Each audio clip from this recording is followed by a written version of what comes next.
Let's talk about being careful and playing it safe with any data that we are thinking about maybe uploading to AI. So the IT department at EMU has contracted with some AI companies, but not all the AI companies, to try to protect EMU data in some situations. So everyone should go to this webpage, and I'll leave a copy in the description, of course, a link in the description. Um, and here it is, and it talks about uh, some of the things you can use AI for, some of the things that EMU has contracted with to try to keep our data more private than usual, but it's not perfect.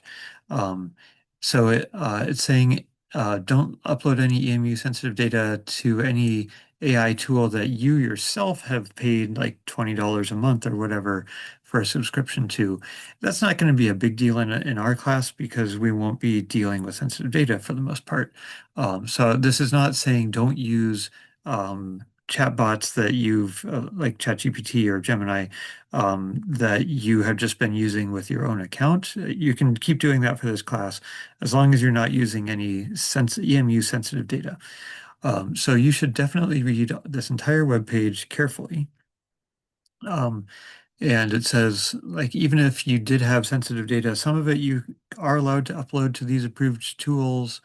And other parts of it, other types of sensitive data you are not allowed to upload, even though we have some data protections in place.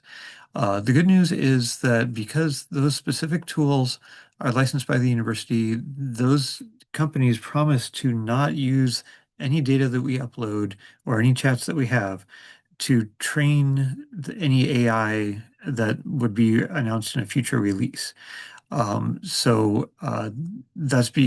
important because people have discovered that they can access some of the data used to train the models, even though the models don't have it handy. They've kind of memorized it in the training, and people can prompt and get that data back out.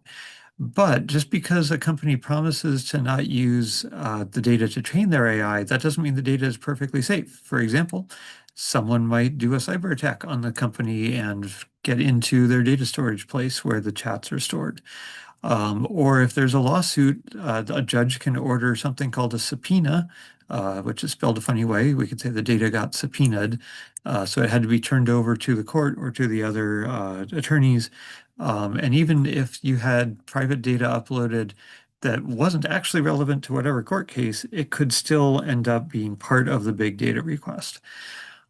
So those are some reasons why we can't entirely trust these AI companies to keep our data secure, because maybe by law they have to reveal some of the data.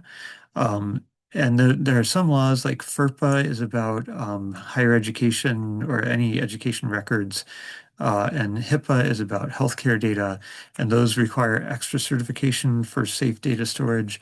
And I guess EMU either hasn't paid enough or it's not possible to pay enough to these AI companies to get that extra certification. So you should not upload FERPA or HIPAA protected data. And like I said, for this class or as an EMU student, you probably don't have any sensitive data that you even could upload to an AI. But now is the time to be thinking about and getting in the habit of thinking about protecting data, because once you graduate and are working in a STEM profession, whether it's in a company or an academic setting or a hospital or something, you will need to be thinking very carefully about protecting people's data. Um, it's possible that as an EMU undergrad, you might actually have data if you're doing like a psychology survey or some kind of health research that you should not upload to online AI tools. But what if you really want the AI's help? Well, some ideas are you can get my help to make an artificial data set that's similar to the real data. It has the same column labels, the same number of rows, but just has random numbers in the cell. Of course, it doesn't really help you to analyze that data, but if the AI says, well, here's software that can analyze it for you, like Python code or R code, then you can take that code, download it to your own machine, and use that Python or R code on the real data locally without uploading the real data to the cloud. One thing I wanted to mention here, random numbers in the cells, and add a column that says um, artificial data.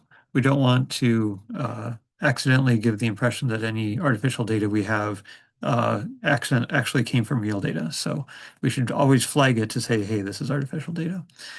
So making artificial data and using the code that the computer gives you to analyze the data, whether it's artificial or real, that is something I can help you with.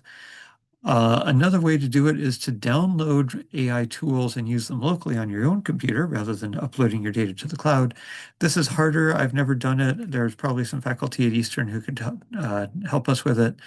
But it might be the only option if it's data that's hard to make an artificial version of. So like interviews, either audio from the interview or a transcript of the interview, that's much harder to make artificial versions than like spreadsheet kind of data. But even with these two ideas, remember that we shouldn't trust the AI output. We should always be thinking, how can I verify this is doing the right thing? Or what percent of the time is it doing the right thing? And also in general, whether it's at EMU or in your future job, you should be asking your supervisor or the IT department, I'm thinking of doing this. Can I get an email or a letter saying I am allowed to do this? Or they could tell you, don't do that, but do this other thing. So that is what I wanted to say about protecting data, at least for now.